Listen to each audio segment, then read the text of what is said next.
Hello everybody, welcome back to another Wizard or Prophet unboxing. A lot of these videos I'm equating to show and tell. Do you remember show and tell when you were kids?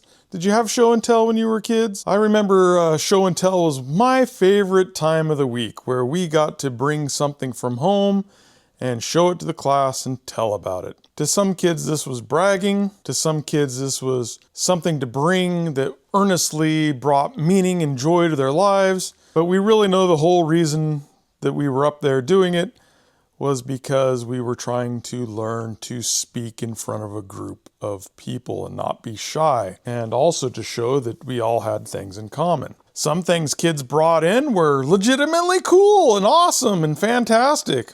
I remember one friend who came in every single day talking about, he never showed anything, he just told us.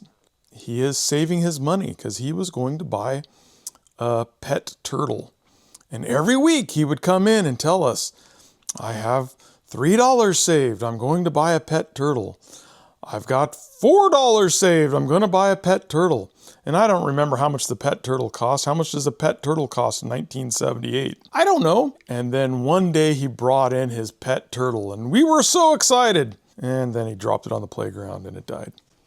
But that's beside the point. I wanted to show a new show and tell about a new knife I bought. And I have not opened it yet. It is still sealed here in the package. And we will talk about that in a second. But I wanted to bring up the fact that I don't have a lot of big knives. You know, I carry a Benchmade. I've been carrying this for 25, 26 years now. It's a Benchmade 710. It's an ATS 34 steel. That's been in my pocket every day since the year 2000. The other Benchmade I carry is an Adamas I believe this is in crew wear. Yep, this is the full-size Adamas. I like this a lot. It's my second knife that I carry in my pocket. Remember that old adage, one is none and two is one. So I carry two. Why? I don't know. Maybe I'm paranoid. And you'll see how paranoid I was. This was my first everyday carry knife, besides the one when I was 8. I bought this with my own money when I was 12. And if you will look, it says, you can't see it, this is a very old knife. It's funny, I lost this when I was a teenager, and last year I was at home and my nephews were throwing it into a stump, and my dad said, hey, you'll like this, I found your old knife. And I was like, I thought I lost that in 1989. But it had been found, it had been crudely sharpened and was used as a throwing knife. You can see, you know, this is a dagger, this is a combat knife. But in the 1980s, when I bought this, they were going away from calling things combat knives mostly, and they were calling them survival knives. You can see right there it says survival. Explorer Survival. And this is 440 stainless, made in Japan. I looked this up once and the history on them. I don't know, it has a metal handle. It was never that sharp to begin with, but it looked mean. I remember taking this to Boy Scout once, and my Boy Scout leader was a local police officer or a deputy. I don't remember, that was a long time ago. He said to me when he saw this knife on my hip, he's like, you know what I'd do if you pulled that out on me on the job? And I was like, no. He's like, I'd shoot you dead. Which, you know, probably reasonable. That's why you don't pull knives on cops, right? My next one I got when I was like, 14 was another 440 stainless Japanese knife. And look at that, they have it called the Defender. Now, that's pretty funny, the Defender. But when you're a 14-year-old boy in 1986 or something like that, woo, baby! I never carried this knife. Even I, at 14, realized that that's a mean-looking knife, even if it's a mall knife. I don't think this has even ever been sharpened. I have kept this, and occasionally I use it to open packages or cut cardboard. We will rectify that here in a while and actually sharpen this. I've had this, like I said, since the 1980s, well over 40 years, and it's never been sharpened. But going on that idea of a survival knife, I was like, all right, what is a decent survival knife? Especially for my motorcycle. You know, I have always wanted to, I keep my tools and some stuff in my motorcycle as a, you know, kind of a bug out bag. It's a bug out bike kind of. And so I always keep that stuff in there. Of course, how am I going to fit my entire family on the back of my motorcycle? You're really not. Some other knives I looked at, the Glock. This is one I normally carry in my motorcycle. The Glock M78 field tool. I don't even know if you can get these. I never buy the serrated blade knives. You know, these are made in Austria, the model 78. They're almost indestructible. Go look up the channel by Joe X, and he does everything to these. It's like a 40-minute destruction test, and this thing is nearly indestructible. It is just a beast of a knife. But that's what I normally keep on. These are cheap. They're like 40 bucks if you can find them. Maybe they've gone up, but they're cheap and they're made out of spring steel. They were originally developed to be a bayonet in the Austrian army. It's fine. It's fine. It's a good knife. Of course, you also can find these really cheap, the Mora knives. And these are made in Sweden. They're very, very thin. See that? They're super sharp. They're carbon steel. They're easy to grind. And you can see, this was my son's knife I got him when he was in Scouts. And you can see he didn't take very good care of it. It's got some pitting on it. But nevertheless, it's still a very, very, very sharp knife. These are fantastic. Go buy one. They're 20 bucks. Stick it in your car. And the sheaths are okay. It's just, you know, plastic sheath. It doesn't come out. Got a cheap small belt clip. But stick this trunk of your car or your glove box, jockey box, and you'll always have a decent knife with you. The other knife I wanted to, you know, some people look at as a survival knife is this monstrosity. This is a Ka-Bar BK9. I bought this for my son. This is a 9-inch 1095 blade. It is kind of a chopper, and that's what he used it. He was using this to chop down ivy off trees in our backyard. I don't know if you can see that or not. There's some chips here in the blade. I don't know if he hit something that was just right there. I think you can see it maybe. I don't know, probably can't. But he probably hit something and it just nicked that blade. But since this is 1095, it's easily sharpened. What I don't like about this is it's got these nylon handles. Now these are replaceable. I think Ka-Bar. You can get some micarta handles, and there's aftermarket handles you can get. But these nylon ones, some people love them. I think they're pretty slick. I don't know. I kind of like to have a little bit more bite on them. They're very smooth, but we've never cut ourselves on them. This is a pretty beefy knife. I like it. It's you know, it's got a pretty decent spine. You can go online. There's 10,000 reviews of the BK9. That's not what this is about. I'm not going to go out and do a super review. This is an unboxing video. A few years ago, I got a actual Ka-Bar. This is the traditional Marine fighting knife. I think that's a 7-inch blade, 6.5-inch blade. I don't know the specs. There's 70 years of history on this knife. You can go look it up. I'm not going to go through it all. I bought this to take the place of my Glock knife on my motorcycle, and then I realized, you know, I hear that it has a rat tail tang on it, and I've been hearing things that the guard will come loose after a few batonings, and that sometimes the handle will break off right in here just for using it for hard bushcraft. I'm not necessarily going to use this for super hard bushcrafting. I mean, I see a lot of people using fixed blades as hatchets. And though in a survival knife that might be something that you want to have, it might be better just to carry a hatchet if you're going to be in that situation. But it's good to know your knife can do that if you need it. There's a trend going on, and I was mentioning that before, that these are fighting knives. This is a fighting knife. Anymore, they don't like to call things combat knives or fighting knives. So they call them survival knives or wilderness knives or bushcraft knives. Now, there are definitely some differences between a bushcraft knife and a survival knife. and a combat knife. You can certainly find all different kinds of blades and lengths and thicknesses and materials and handle styles and the whole 9 yards. Generally, a survival knife is doing some bushcrafting. It's a jack of all trades, you know, master of none. This was designed to be kind of a utility knife, but mostly as a last-ditch effort modern Bowie for World War II. So that's what you have.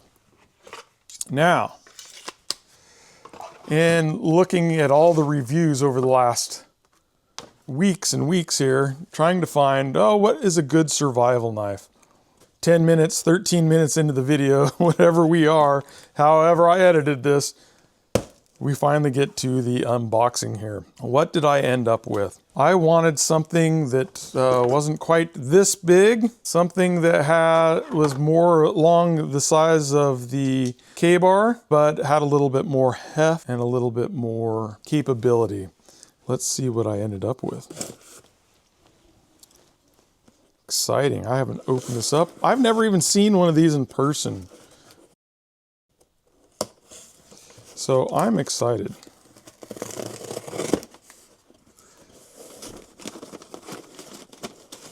I'm going to take that out. Oh, look, they gave me a sticker. That's where I bought it from, Knives Ship Free. Being in the land of Starbucks on every single corner, sometimes 2 on the same corner, I will definitely not put that on my car. I don't like putting stickers on my car or vehicle that advertise I'm carrying weapons or knives. I want to put those on my toolbox at home, something that's private. So that's not something I'm going to advertise to someone. Hey, there might be a knife in that car. Let's break into it. All right, let's see what we got here. There we go. That is what I ended up with. A Fällkniven A1X. And as you can see there, it's telling me that this is the strongest, sharpest, safest stainless knife in production. Now again, I live in the Pacific Northwest. It rains all the time. I'm by the ocean quite a bit. It is wet here, at least on the west side of the Pacific Northwest. Once we go over the Cascades, it is dry as a bone. But nevertheless, I thought that a nice stainless knife would be nice to have. So let's take a look here. I want to open this nicely. This is A1X. This is one of their larger knives. They have the F1, the S1, and the A1. And the A1Xs, ooh, nice. The A1X is the model they introduced probably 6, 7, 8 years ago. And it is their full tang version of this. Now, we've got a typical sheath. The nice thing about this sheath is it has a lock on it right here, so it is not going to fall out. You can see it has full tang construction. And this one is the A1X B. That is stiff. Let's see if I can get it out. It's in there pretty stiffly. There we go. Woo! The A1X B has a black tungsten diamond-like finish on it. Man, this has a convex blade. It is in laminate cobalt steel, which means it has stainless sandwiched in with this cobalt steel. You can see the lamination line right here. You probably can't see it on the camera, but it is there. It has a convex grind. It is full tang. You can see it here and here going all the way through. It has a kind of a rubberized handle that are replaceable. You can go get these in micarta and G10. Woo! That is a pretty knife. I am impressed. It is a beast. Wow. That is quite the knife. Let's see here. We can compare this really quickly to these other ones that I have out. Your Glock 78. You can see how bayonety this looks compared to this. BK9. Definitely a beast compared to this. And the K-bar, who it probably most resembles.